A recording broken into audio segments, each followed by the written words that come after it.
Welcome back to the raid that hates me the most, the Chambers of Xeric. Last time I was here, I did 50 normal completions solo without finding a single purple. Today, I plan to come back with a vengeance, taking on the challenge mode version, where each monster is 50% stronger, all combat and puzzle rooms must be completed, and hours of time are going to be required to get any sort of KC here. And of course, I'm going to run this solo. Hello everyone, my name is Nick. I'm on a mission to improve my skills in RuneScape while hunting down these 4 items. Following a super simple rule set, I hope to grind my way into greatness while hopefully inspiring others to take on new challenges. This is Getting Good at RuneScape.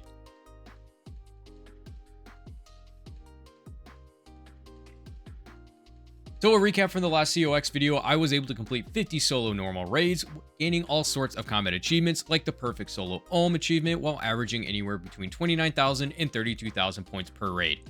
With these totals, I averaged 30.5k points, which gave me an average of 3.5% chance of seeing a unique. Plugging in those numbers into the dry calculator on the wiki page because math is really hard, I was part of the 16.8% of players who would see 0 drops, and oof is right. Well, today we are increasing those chances of seeing a purple by almost double by taking on the challenge mode version of this raid. I'm going to be taking almost the exact same gear setup as the last video with just a few minor adjustments. Instead of the blowpipe, I'm going to be bringing in the Fang. The blowpipe was pretty much only used at Mystics, which the T-bow can handle just fine, but the Fang will be able to help me with all the melee focused areas. I will be bringing in the Dragon Hunter Lance as well, but that's pretty much only going to be for Olm as the Fang out TPSs it in pretty much every other situation. But the other item I want to highlight here is going to be the Sanguine SC Staff.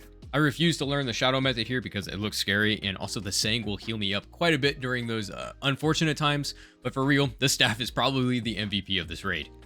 For those interested in learning the Solo CM challenge and the raids itself, I have linked both Sync's solo guide, as it is a fantastic guide for the Chambers in general, as well as FCAS and Chill's full in-depth guide focusing on the Solo CM challenge. FCAS's video really did help me understand the layout more, when to prep, when not to, when to bank, at what points, and so on. So check out these 2 Legends videos as they really did help me get through this entire mess of a raid. And with that, we should talk about the challenge I'm going to set myself and the harder raid. For this challenge, I want to see a purple. That's pretty much all that I'm shooting for here. I'm still salty if you can't tell that I didn't get one the first time around, so I'm going to be doing this raid over and over again until I see that oh so desirable purple light, or until I hit 25 completions. These raids take an ungodly amount of time to complete, and I don't want to be here until next month, so I'm going to be cutting myself off at 25 raids. The goal is to complete the raids without dying, and I'm going to hold myself to that. If I die anywhere in the raid, I'll be resetting the challenge, unless I die at Olm, because, I already spent 40 minutes in the raid at that point, so I might as well finish it. So, hopefully that doesn't happen too many times. Getting into the raid itself, I did make a video addressing all the main differences between the normal and CM challenges, which you can find here or in the description, so I won't be talking about them too much here. But instead, I'm going to give you the rundown of each room, tell you the quality of life updates here, and give you a news perspective as I take on the challenge. Starting off with Tecton. As a first room in this raid, the 2 updates that came to this room are really important and very, very nice. The first one is the first Dragon Warhammer spec is guaranteed to hit, already making this room 1,000 times better than it was before, as it was just common to run into this room. Send your specs, and if you miss both, just restart the raid and try again. So besides this massive update, the second change is that Tecton's defense will no longer reset when he goes back to the anvil, another massive quality of life update. Aside from those 2 things though, the room is done pretty much exactly as before. Smack the boss, run for your life around the next corner, and smack the boss again and run away. Overall, it's a really simple room, but it still hurts if you don't pay attention. So for the noob's perspective, this boss is fine. It isn't my favorite by far, but he's not anywhere close to the worst. He's punishing at times when he needs to be, but overall, it isn't that hard to learn and get the timing down. I give him a solid C tier as a boss in this raid. I guess I'm making a ranking system for this now, and it should be interesting and not controversial at all. Next up, we have the crab room. Solving this room is the exact same every time since the layout never changes. However, splashing on the crabs no longer happens. Additionally, there's no attack delay when hitting the crabs, meaning you can smack these guys every tick to make the changes you need. Small changes, but they are very nice. I really don't think there's much of a noob's take here since the room doesn't really change and it's super straightforward. Once you know which crystals require which attack, or if you're like me, you're using plugins to make your life easier anyway. But once again, this is a solid C tier room. I guess Tecton and crabs are going to be my baseline for judgment calls for puzzles and combat rooms, and pretty much just ranking these off of fun and how I feel about them, so, keep that in mind. Next up is Ice Demon, which is of course another puzzle room, which honestly has my favorite updates in the entire raid. You no longer have to bank your entire inventory to do this room, as the logs now stack up to 28, speeding up this room quite a bit. The room also gives you more points and is actually a good option when doing normal raids, and there are changes to his magic defense, which makes fire spells do even more damage if you bring those along, which will again speed up the room quite a bit. He also now drops more supplies, and the room itself stays very simple. However, I would put Ice Demon in D tier. I think this room is just really annoying to say the least. Even though the updates make this room a lot easier, I can't say this is a good room or a fun room at all. It still takes a decent amount of time to get it done. It's tedious, and overall, it's just not my favorite. In the CM raids, I even switched from using the T-bow to kill him to just using the melee setup just to make things more interesting, which did come back and bite me. Yep, damn it. Shamans are the next room, and they saw absolutely no changes, so they stay the same as the exact way before, and the same strategy of trapping them when you can and going AFK still applies. It's a beyond simple room when the traps actually work, and it's beyond chaotic when it fails, and it hurts way more than I remember. So for my fellow noobs out here, I always do bring an antidote in my inventory, especially for this room, and I typically drink it right before I enter the Ice Demon room, which gets me all the way through this encounter as well. But really, they aren't any different if you take these guys on outside of the raid, so you know where you're getting into. As for that, I give them a D tier rating. They don't add any new elements in the COX version than what you find outside of it, so I really don't find these guys exciting at all, and they're very simple and pretty much AFK. Now we make it over to Vanguards, and we all know my opinion of these guys, at least you should. Depending on the max hits, I would reset this room more often than I'd like to admit, but I did eventually get the hang of it, and yes, I use plugins because my smooth brain says it helps, so judge me all you want. But I think this is by far the worst room in the raid. I don't find it fun at all, as there are situations where I'm trapping the ranger, I'm tanking the mage hits, and I'm just waiting for the room to reset so I can fight the melee minion without all three of them being on me. I give this room a ton of flack in every video that I do about it, only because I personally do not find this room really enjoyable at all, and it's really annoying and time consuming, but to those learning it, it's really not that bad of a room. It does take time to learn your max hit, you need to be patient to not smack the minion when you could overhit that remaining health, and overall knowledge of this room so you can decide when to attack the minion, in which position you're in, and what rotation they're in, and so on. It's really not that bad of a room, but me personally, I'm going to put them in F tier only because one of the rooms have to be there and Vanguards are going to be it. They did get some changes, the drops are now standardized so you know what you're going to get every time one of them does die, but nonetheless, F tier is where they're going to sit. But now it's Thieving Time, which is everyone's favorite room, right? Probably not, but either way, the changes do make life a little bit better. Here's the chart Jagex gives us to show the success rate of the increased changes, and also guaranteeing a grub of every chest that you open, as long as it's not bats or poison that are hiding in there, and those grubs actually stack.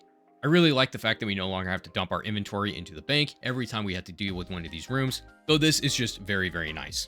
The room now gives more points as well, and you get secondaries for completing the room. It's fantastic changes overall, and in general, I personally give this room a B tier. I do enjoy the puzzle room more than crabs, even though it takes longer and it's really, really simple. But getting bats does help during the stage of this raid, and the room is very, very simple with high thieving and a lockpick, and it goes by relatively quickly. That, and I don't have to deal with crabs just running away from me when I really need them to stay close to me, so that's just an annoying factor that I still have with crabs, and thieving doesn't have that. So we move on to Vespula.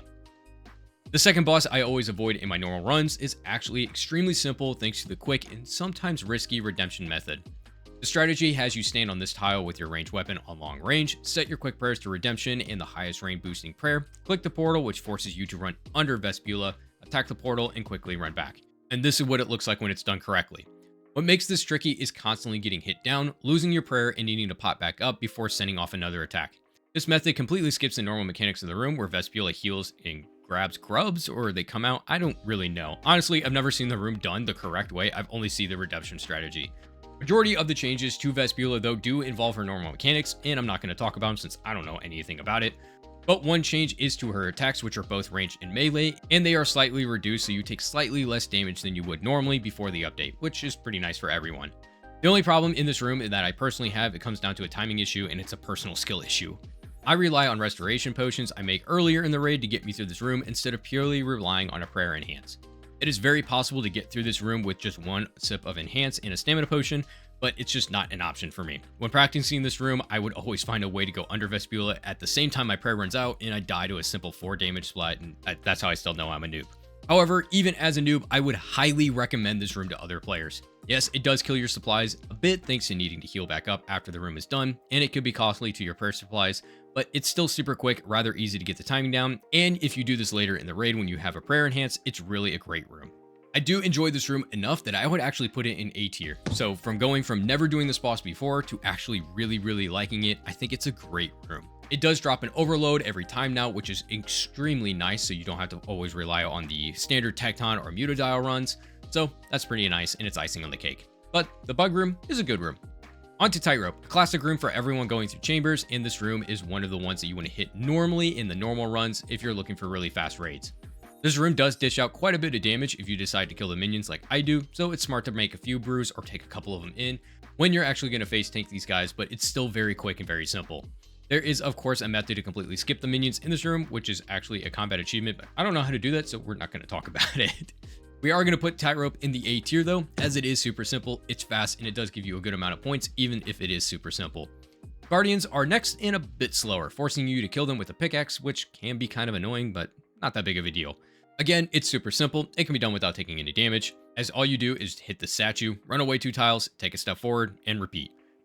As far as simplicity goes, this may be the easiest room in the entire Chambers. So for my fellow players, both Tightrope and Guardians really shouldn't be anything to be scared of, which I'm sure you already know. But for that, I put Guardians in B tier, only because this room can take forever to get done thanks to RNG hits with the pickaxe, which is not the most reliable weapon. Up next is Vasa, which means you can say goodbye to your health. When you run into the room, Vasa wakes up and instantly hits you with a special attack. This starts by teleporting the player next to Vasa, stunning them, and then taking a hit whatever your current HP is at -5. So right here, I'm getting teleported. I just take a sip of brew and wait for the mass's damage hit. The good news is you can use this to your advantage by using an overload right before you go in, or letting it tick over from Guardians to start the boss, and as soon as you teleport, drink 1 dose of brew. Once you get teleported by Vasa and you appear next to it, that's when the damage calculation is done, so you can heal up as much as you need to while you're sitting here stunned. The only tip I have is do not fully heal before you enter this room, as you're just going to waste a ton of supplies. Other than that, it's really simple, as you just throw and protect from range, move away from the rocks as they're being thrown at you, and attack the boss with range. You do switch over to melee whenever he gets to one of these crystals, but it's simple enough. As for the changes, the ranged defense drops from 60 to 40, and the healing has a new hit splat with this green looking arrow. If you kill the crystal before the healing is done, then all the healing is discarded and the fight continues on, with Vasa walking back to the center room, still attacking you, and eventually choosing another crystal to go try to heal up at. For newbies, this room isn't bad at all. It does hurt a lot when you first start learning it, simply because you walk into this room and you drop to like 5 HP if you don't heal up, but it really isn't that bad after you start practicing it. Vasa also now drops an overload, which just, again, makes life so nice. Overall, Vasa gets a B tier rating. It's not super complicated or challenging once you understand the movement and the timing of it, but the special attack starting off the fight is really annoying, and it happens again if you take too long in this fight, which does happen to me pretty often, and it's rather annoying. Not at all the worst, but for sure won't be skipping this in raids anytime soon. Mystic fights are next, and they're the exact same. You lure them into a corner, trap them, and then throw range attacks their way. The only difference in this room is once it's done, portals appear around the room, making traversing back and forth through the maze way quicker. The only gripe that I have about these guys is how long it can take sometimes. Even with this gear in a T-bow, I'm not consistently hitting them at all, but when I do hit them, it's for big damage, but man, this room can sometimes take absolutely forever. For that, another B tier minion. Mutadials are next, and yes, it's Mutadial, I believe, as viewers pointed out. Apparently it's a dog and crocodile hybrid, so yeah, the more you know. These guys saw quite a few changes, starting off with the meat tree. You now hit the tree way harder than you did before, and it depends on your woodcutting level. There is a ton of math here, but the too long didn't read version of it is the more levels that you have in woodcutting, the higher you hit. The Mutadial now pass towards the tree in hopes of healing once they hit 50 instead of 40% health, and their max hits are slightly reduced. I'm going to emphasize that it's just slightly. If you don't decide to cut the tree like I typically do, then another good update is for you that freezing the bosses now got a huge buff. So when you freeze the bosses, you're able to still do damage to them regardless if they're trying to pass towards a tree or not, which is a massive win for group raiders or those with more skill than me who take in like the ice spells or the ZGS. The final change is Mmut will now swap between its mage and range attacks after using the same style 3 times in a row, not including its melee attacks, which makes the boss a little bit more predictable during the fight. The newbie takes is, they're fine, they're iconic bosses in this raid and I do somewhat look forward to them during the raid, even if that means I'm for sure going to lose a ton of health doing so. But other than that, I think this room is a solid B tier contender. The only thing holding back this room from being an A tier is the ungodly amount of damage that is taken during this fight. Aside from Ulm, Mutadials constantly do more damage than any other room in the raid, which I guess is good and bad. It is the last challenge before taking on Ulm, which is by far the only S tier boss in this entire raid for me, so it does kind of make sense. So now we're at Ulm, again, the only S tier boss in this raid. That's not to diminish the other rankings in terms of what's fun and what's not, but this boss, when done correctly, without a doubt is my favorite fight. As for changes, the portal swap special now spawns within 10 spaces of the player if they're doing solo, which means you no longer have to run all the way out to Narnia every time the special attack hits you. Which I sometimes question in some raids, as sometimes I have to run still rather far, but regardless, the other change is the healing pool attack only happens once every 10 attacks, which is pretty nice. With it all said and done, this boss is still the favorite dragon everyone comes here to fight. With the boss finally dead, the purple light never spawns, and the raid is completed. Woohoo! Now, this wouldn't be one of my videos without a challenge locking me to do this solo, so for the challenge, I want to just get that purple light. It doesn't matter if it scrolls or not, I just want to believe that something else actually exists here besides these common drops. Of course, my other goal is to complete this raid deathless for the majority of the time without focusing purely on speed. I still have a lot of speed tricks that I need to learn before doing any of that crazy stuff, and this raid is going to be hard enough to learn and get a handle on to begin with, so I'm not going to hold myself to it. I will eventually make a full walkthrough video of how I typically handle the COX CM Solo challenge in the near future, as I really did find those videos extremely helpful for those learning, and with the new updates, I think it's fun to cover them. I do tend to do a few things differently now that I'm comfortable with the raid that may help out other raiders and just gives them more options to deal with. So be on the lookout for that here in the near future, but for now, let's jump into my experience. Starting off, I instantly failed one of my challenges in dying at Mutadial and still continuing on this raid. This was easily after 10 attempts, and I just wanted to get practice at Ulm to see what the main difference was like, so I broke the rules just a little bit here, but don't worry, I do make up this 1 KC later on, and I did actually die to Ulm 2 here, so that almost guaranteed the white light right off the bat. The next raid, I died to Vasa, and the next one I died to Vanguards, and this is going to be a recurring trend of me dying everywhere, but on the 7th attempt, I did finally get through the entire raid without dying. Yes! Yes, I did it! A few attempts later, the 3rd KC was obtained, and I got the Dust Seeker achievement, which is to complete the raid within these times, and the important one for me right now is, of course, the solo time, which is completing the raid within an hour and 10 minutes. So even in my second completion, which is my first undying attempt, I did barely just miss that time, but nonetheless, these raids continue on, slowly speeding up my completion times, so runs 4 through 7 were all done without dying, which I can't say the same for runs 8 and 9, and then we bounced back for KC 10, then died again at 11. You can see the trend going on now. 12 raids into this challenge, and it starts to feel robotic. Just a heads up on that one. Each room is done the exact same way, of course, and 90% of the raid is pretty much done on autopilot. Thank God for dual monitors, as I just started listening to YouTube videos while doing these raids because, you know, they're all taking at least 50 minutes to complete at this point, and there is a ton of downtime. It's just the way it is. And I'm starting to lose my mind around KC number 15. And we're just killing the dragon. There he goes. Look at that. I see the white light. Why am I still here? And it's trash. Woo! 15 challenge mode raids are done, and just in completion times alone, 15 hours have gone into this video. And I don't even want to talk about how much time it spent resetting the raids to actually get these because I made a lot of dumb mistakes. But eventually, my life got turned upside down on KC number 20. Yes, yes, we did it. Yes. Oh my God. We actually got something? Oh my Lord. Other colors actually exist. Something exists with one of the worst drops I've seen so far. Oh my God. Now, I forgot these kits even existed. And while it was exciting to finally see a different color of light, I realized the drop was a curse. You see, in order to get Ancestral Kit, you have to complete the raid within the set amount of time. Again, for solos, that's an hour and 10 minutes, in which you have a 1 in 75 chance of getting this item. And it's not a purple, so it doesn't count for my challenge. Also, now that I have one of these kits, I really want to get 2 more to complete the set, which means I'm going to be doing a lot more of these raids, woo! But before that, I do have to do some really sad math. With a drop rate of 1 in 75, and I've completed 20 raids at this point, I'm part of the 23.5% of players who would of course find this drop in this time frame. So I'm a little spooned when it comes to this item in particular, but for purples, which I'm really hunting, let's see, I'm averaging 51.5k points per raid at this point, and that includes all the ones that I die at. 1% chance at 8,670 points. That gives me a 6.2% chance of each raid, and that means I'm part of the 27.8% of players who would not have gotten a purple at this point, and that doesn't include the 50 KC that I did with the normal raids, and it proves to me that this raid really does hate me. With all that done, you can probably guess what happens. Fight. Woo! Alright. I saw my light. But please, please. Purple lights even exist at this point. No, they don't. Yeah, I deserve this one. All right, there it is. Ooh, 25 KC solos done.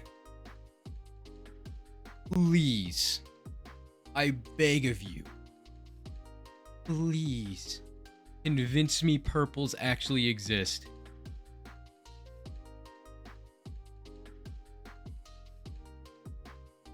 No, dude, what?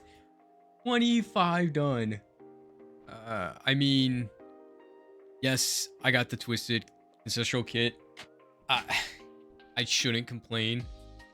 That's a 1 in 75, but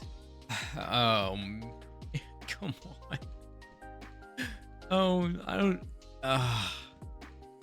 Just pain over here. I did say I would make up that first KC since I did break the rules there. So on KC number 26, please. Nope. Why do I even think there's a possibility? Why? 26 KC done at the Chambers of Xeric solo with no purple lights to my name yet again.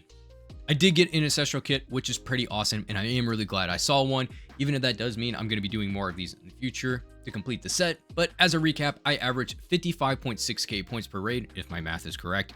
And here is the final collection log. I would show you the loot tracker as well, but I completely broke the tracker because of course I did. I think it kept some logs from when I was doing the normal solo challenge video, and some logs I think are from when leagues was going on when I did a few there, but it definitely missed like majority of my CM runs that I did for this video, so I'm not really sure entirely what happened, and I probably shouldn't rely on the loot tracker anymore to keep everything together, or I should just find a better one on the plugin hub. But regardless, I did go back through all of my clips and found that the average chest loot was around 698k, and the total loot was just around the 18 mil mark. So I'm sorry I don't have the actual loot to show you, but I can tell you that the most profitable drop that I got was around the 1 mil 392,000 mark, and the lowest I got was for 227k, thanks to the Torn Prayer Scroll being worth almost nothing these days. Regardless, that's all that I have for you today. I have no idea when I'll be back at this challenge, probably sooner than I'd like to imagine, but it's still a great deal of fun. If you made it this far into the video, I really appreciate all your love and support. It really does mean the world to me. For now, I hope everyone is having a great day. Good luck on your grinds, and I'll see you again very soon. Stay inspired.